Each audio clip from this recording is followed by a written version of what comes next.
Halo Just People, kali ini kembali bersama saya Galih selaku dari Manajer Regulasi Regasport. Untuk bahasan kali ini kita akan memberikan update terkait dengan penambahan menu di customdesign.net. Menu apa sih itu? Menunya adalah menu yang menunjukkan revisi lebih dari satu kali. Menu ini ditambahkan karena kita juga melihat berbasis data adalah revisi-revisi yang masuk itu bisa di atas satu kali, dan penyebabnya pun bervariatif. Ada yang memang karena kesalahan dari reseller, dan ada juga yang kesalahan dari desainer. Nah, berdasarkan dari hal tersebut, maka kita menambahkan menu revisi lebih dari satu kali. Oke, kembali ya. Apa sih tujuan awalnya? Apa yang akan kita dapatkan dari menu tersebut? Apa yang akan dianalisa? Analisa pertama kita akan melihat dari kualitas pengerjaan desainer. Oke, desainer di menu ini akan terlihat berapa kali sih dia melakukan kesalahan. Kesalahannya itu apa saja sih? Apakah sangat-sangat mendetail atau hanya sekedar oh ini kelupaan menambahkan, oh ini salah ejaan atau salah penempatan letak. Nah, itu kita akan bisa melihatnya di situ. Yang kedua adalah melihat dari pemahaman jaringan, terutama reseller dalam melakukan input. Nah, ini yang paling krusial ya. Dari segi input, dari awal kita menginginkan untuk selalu bisa fix di awal. Nah, kenapa fix di awal? Pertama, data ketika fix di awal, desainer itu mudah untuk melaksanakan pengerjaan, mempercepat proses pengerjaan. Karena apa? Data tidak akan berubah-ubah. Nah, contoh, kenapa kemarin pengerjaan desain sangat lama? Bisa dikatakan lama ya, cukup lama. Salah satunya karena banyaknya revisi yang masuk. Dan revisi ini di luar dari batas yang sudah ditentukan.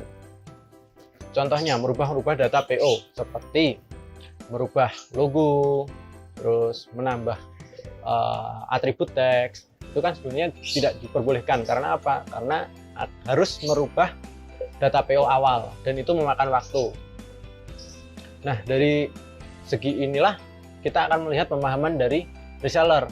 Bagaimana ketika dia menginput, apakah datanya sudah bisa fix atau masih akan berubah-ubah.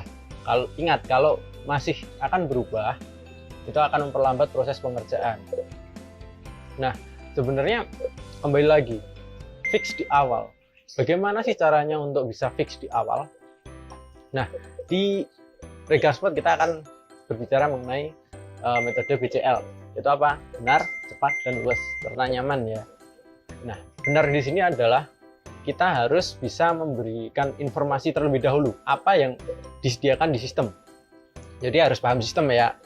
Buka-buka, kemudian mempelajari di sistem butuhnya apa saja. Kemudian harus bisa menginformasikan loh batasan-batasan kami ketika mengajukan desain, apapun ya, apa form-form yang harus diisi, apa yang harus dilampirkan, itu harus kita gali dari user, sehingga apa data yang akan diinputkan itu valid dan benar, sehingga tidak menjadikan revisi di kemudian hari karena penambahan-penambahan yang di luar batas. Oke, kemudian cepat. Nah, cepat ini terkait dengan proses validasi di reseller. Validasi ini harus disampaikan ke user. Nah, di situ user akan melakukan proses konfirmasi dan validasi terkait desain ini sudah sesuai atau belum. Jika belum sesuai, maka kembali lagi revisi. Tapi ingat, revisi ada batasannya. Bukan berapa kalinya, tapi ada batasan dari revisi tersebut. Misal, bisa melakukan pemindahan tata letak ataupun pembenahan atas ejaan. Semakin cepat dan tepatnya proses validasi itu akan mempengaruhi proses produksi. Terakhir adalah luas. Luas di sini adalah penyampaiannya harus santai. Penyampaiannya harus bisa memberikan informasi yang jelas dengan kata-kata yang nyaman di user atau konsumen. Misal, seperti ketika kita menyampaikan kepada orang tua, orang yang lebih tua, menggunakan kata-kata yang lebih formal, lebih sopan. Tapi misal di user kita itu adalah kaum milenial atau anak-anak muda, kita bisa menggunakan kata-kata yang lebih santai.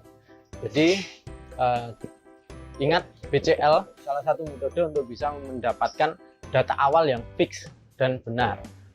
Jadi ingat, fix di awal sangat membantu desainer dalam mengerjakan custom design yang diajukan. Mungkin itu aja tips yang bisa saya sampaikan. Tetap ingat BCL dan tetap jaga kesehatan. Jangan lupa untuk selalu like, comment, and subscribe di channel Temen Itu Sukses Bareng. Salam.